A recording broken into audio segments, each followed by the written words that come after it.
it.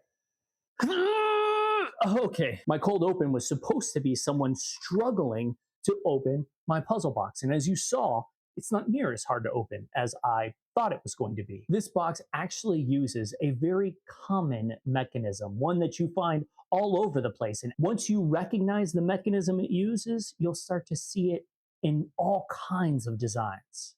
In order to latch the box and keep it closed, I use a simple rack and pinion design. I'm trying to learn about mechanical mechanisms. Is that how you say that? I'm trying to learn about mechanisms. Maybe that's the right way to say it. I don't know. But I'm just trying to learn about gears, how they work, how they move other objects. And so the rack and pinion system was something I was trying to learn. And I got this idea to build this puzzle box. And it works simply by this movement is locked because you have to unlock it by pressing and moving the rod. And then you turn it and it pops right out and it's open.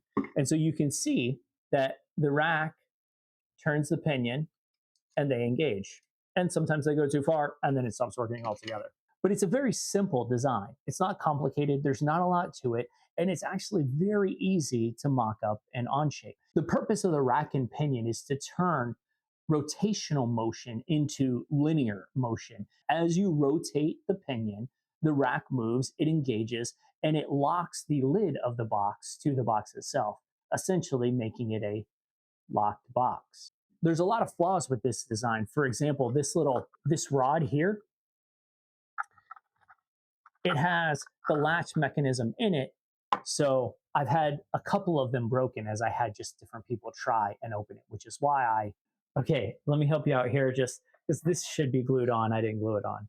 So let's just pretend that's glued on. Okay. Did that. Let me show you how this box goes together.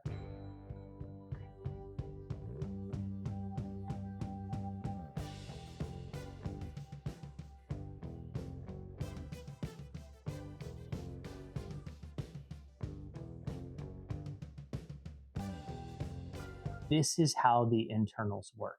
You have the pinion, the two racks, and the latching mechanism. And the latching mechanism just keeps the pinion from rotating, and the racks keep the lock engaged. Now that you see it, it's kind of like a magic trick, right? Is it cool now that you know how it works?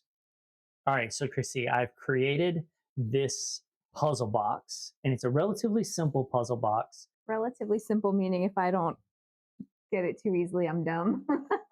That's not what I said. That's what I said. That's not what I meant. Okay. Okay, let me help you out here just because this should be glued on. I didn't glue it on. So let's just pretend that's glued on. Okay.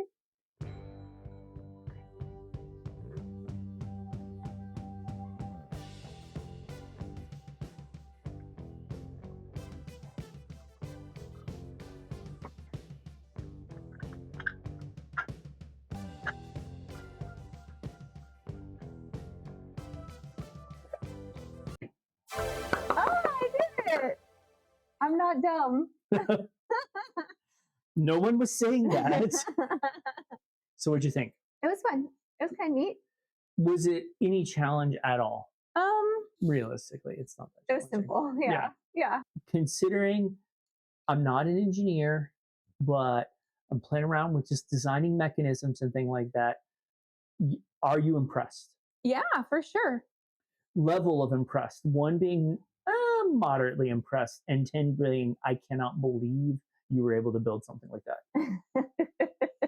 I would say maybe like a 6 or 7. And multiply it by 6. Because you have shocked me in the past. But I think like before I saw this, I was like, oh, that's cool. And then when I turned it over and saw that, I was like, oh, wow. There you have it. That's neat. 6 or 7. I'll take it. It's probably 6.5. If you look around, you'll see many different places where rack and pinions are used. They're used in older steering mechanisms. They're used in CNC routers, even drawer systems. It's an extremely common mechanism. Look for it and have that build your creativity. If you're interested in building this box, I'll have it on my printables page, but there's a lot of flaws to it. And I have some ideas on how I can make it better. One of those is using a previous video I have made about a ratchet and paw. Hopefully, I can have it done by next week. I'll see you then.